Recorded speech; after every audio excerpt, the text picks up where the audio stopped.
Hello and welcome everyone. My name is Slegaitis-Smith and this is a channel where we like to talk about writing, learning, and creating. Today is a writing video and we are going to be talking about habits and writing practice.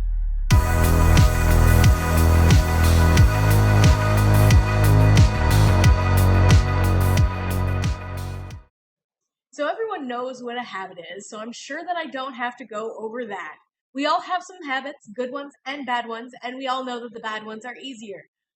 Now, there are a lot of different ways that people talk about what your writing habit should be as a writer. There are people who say you should write every single day. Doesn't matter what you write or how much you write, but you should write every single day. There are people who say that you should only write when the inspiration hits you because it's the only way that you are going to be making some authentic work. So let's talk about what these different ideas towards writing habit are, what they might be good for, and how you can make them work for you. The first type of writing habit we are going to talk about is the you should write every day habit. There is a large number of people out there, maybe even most people, who say that this is the specific writing habit that you should have. You might be one of those people. I might be wrong that most people think that way. You can let me know in the comments. Perfectly fine. But this is actually a really great foundational level of building a writing habit. Because if you're doing something every single day, you're definitely going to be building a habit. On the realistic side of things, not everybody can afford to write every single day, especially with some of the word counts that people say that you should do in your writing every day writing habit. Some people say you should write every day. It doesn't matter if it's just one sentence, as long as you're writing, it will keep you in that habit. And you know what? That works really well for a lot of people in the sense that it is very flexible to whatever your life throws at you on whatever the given day is. So if you want to stick with the write everyday habit, give yourself that leeway, probably will work out pretty well for you.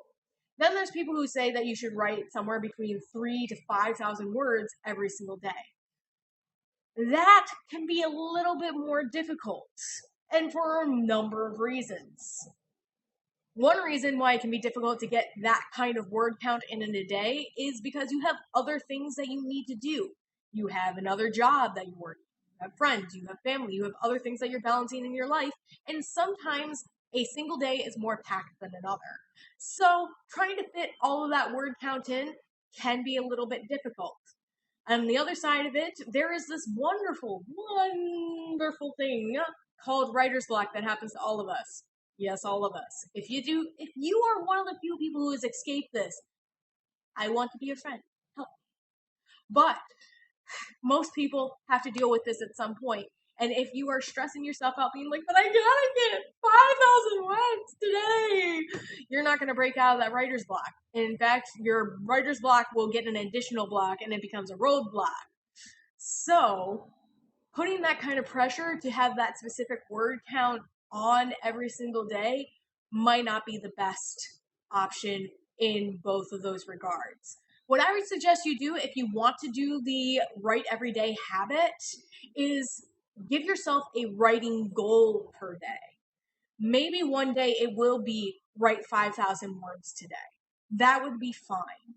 Maybe it is just having a brainstorming session. Maybe it is making notes about the world that you're building while you're on the bus ride to work. Whatever it is, if you are still investing something into your writing every single day, that will be a great foundational habit that you can carry through your entire writing life. That will mean that you're continually working on whatever project you're currently working on, maybe brainstorming other projects too, depending on how you are dedicating yourself to each project. But that is my suggestion towards the write everyday philosophy. Don't necessarily get caught up in the word count. There are other facets to writing than just getting the words on the page, although getting the words on the page is the most important. The second, probably most prevalent way of developing a writing habit is actually not really a habit, which is why a lot of people want to steer away from it, which is the write when the inspiration hits you type of habit. Now, writing when the inspiration hits you is awesome because you can usually get a ton of work done when you're in that inspiration flow. It's just a wonderful time. However, most people, if not all people, would agree that the inspiration hitting you moments are a lot less than the days in the year. So your project is not going to get a lot of momentum towards getting finished if you're just waiting for the inspiration to hit you all the time. Now, there are some times when you will get in a nice, solid, inspirational chunk of time where you are just so in your creative zone that you are able to work for a whole week straight or a whole month straight and get tons of words done on your project, get tons of world building done, get all sorts of steps in on your project, and it is wonderful. But then you'll have dry spells that might last months instead of a month. And if you are just waiting for that inspiration to hit you, you're doing nothing during those months, and it's not useful. So what I would suggest, instead of just doing the when the inspiration hits you type of habit, is when you're in those inspirational lulls, come up with a plan. Whenever you have a plan, you're more likely to be successful in anything that you do, not just in writing. So you may feel free to apply this to as many areas of your life as you choose. When it comes to writing, the main problem that we run into when we're in the writing stage of the writing process is that writer's block, is that lack of inspiration, is the I don't feel like it today side of things. And it happens to all of us, and it happens more often than anyone of us would ever like. So you need to have a plan in place to get yourself back on track so that you can keep going with your project. This plan can look like a whole bunch of different things, and I will list off a few examples to get your gears whirling there. So one thing that you can do is you can have things that inspire you ready to go so that when you're not feeling the inspiration, you can look at those things and they will inspire you. Example from my personal list, AuthorTube. Here you are on an AuthorTube channel, and I'm telling you to watch more AuthorTube, not just to watch me, but like literally all the AuthorTubers. There's like hundreds of us on here. And I find it really inspiring to watch AuthorTube channels when I am in a type of slump of any kind towards my writing. They inspire me in a bunch of different ways.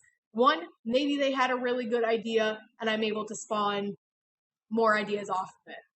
Two, they give really good writing advice out there, and they give it in a variety of perspectives. So just because you watch one video about round characters doesn't mean that you can't get a fresh little dazzle of round characters over there. And three, eventually I get sick of watching the videos in the sense that I'm tired of hearing people talk about writing. I want to just do it myself. So all of those things are positive. All those things are wonderful, and all those things lead me to becoming inspired to get back on track. So having something that is a go-to inspiration like AuthorTube is wonderful for making sure that you get on track. So that should be one thing that you have on your list, on your plan for how you're going to get back on track. Two, soundtracks.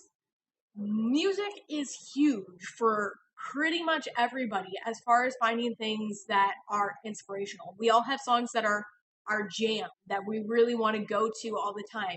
We have our go-to sad song, our go-to happy song, our go-to angry song, our go-to whatever song. You need to find your go-to writing songs or your go-to whatever thing you need to get unstuck from songs.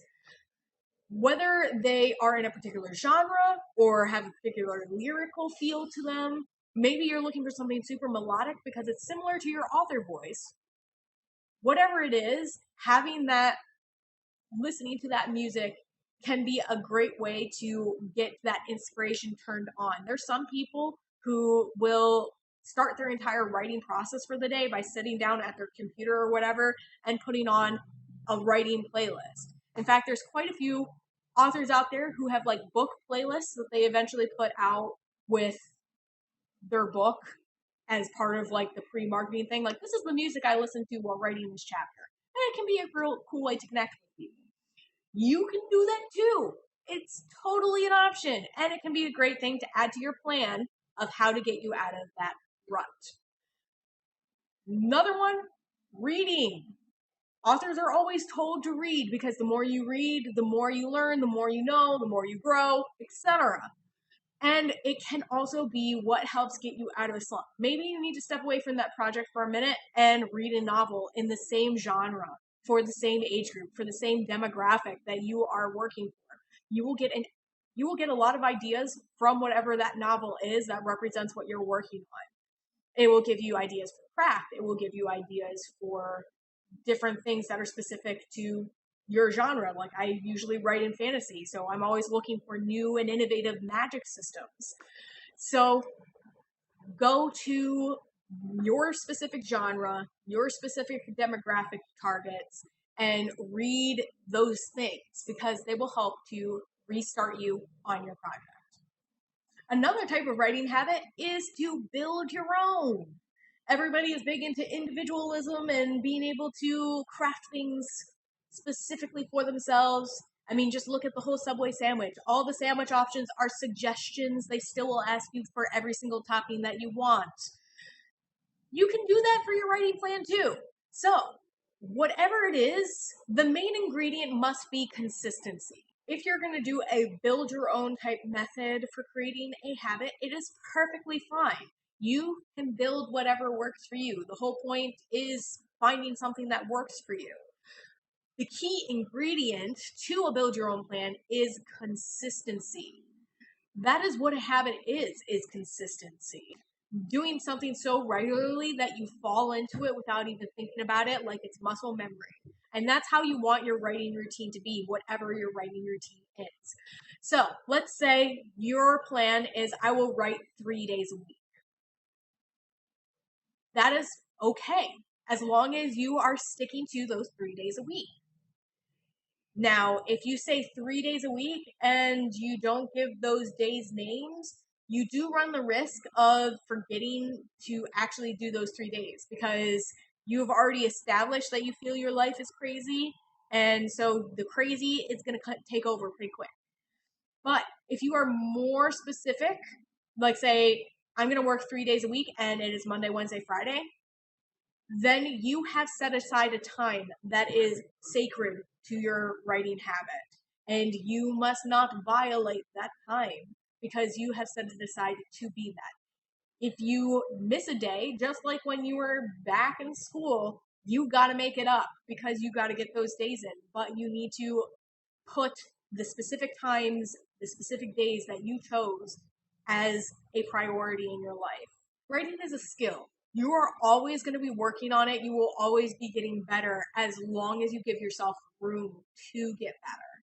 Some people think, I have arrived. I have published my first book, and that means that I am an author, and I am here. And then they let themselves plateau. Or some people plateau before they even publish their first book because they think that they are such an excellent writer. Even excellent writers still need to learn. In the teaching world, and probably elsewhere, there is a saying called lifelong learner.